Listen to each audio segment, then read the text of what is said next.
Alam niyo po ba nagpapalit ng oras ang Canada? Parang election lang po ng Pilipinas. Dagdag bawas o kaya urong sulong.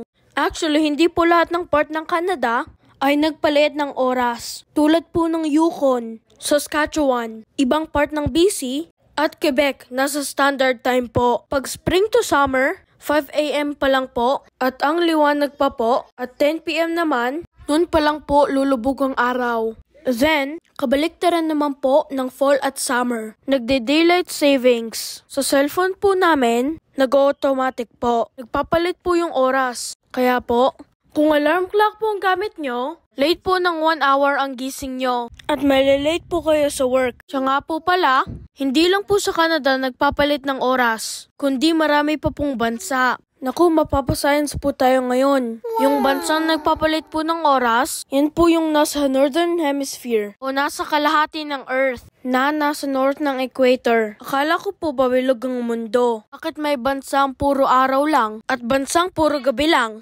Alam niyo po ba? Pag daylight savings, nakakatipid po ng energy. Pero nung March 12, nag-adjust po. Pabawas po yung oras. So nababawasan po ng 1 oras ang tulog ko. At nung nakaraan November 6, ibinalik po yung kulang sa tulog ko. Pero alam niyo po ba?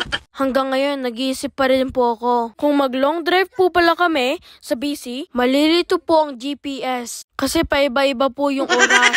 Dagdag bawas. Dagdag bawas. Thank you for watching!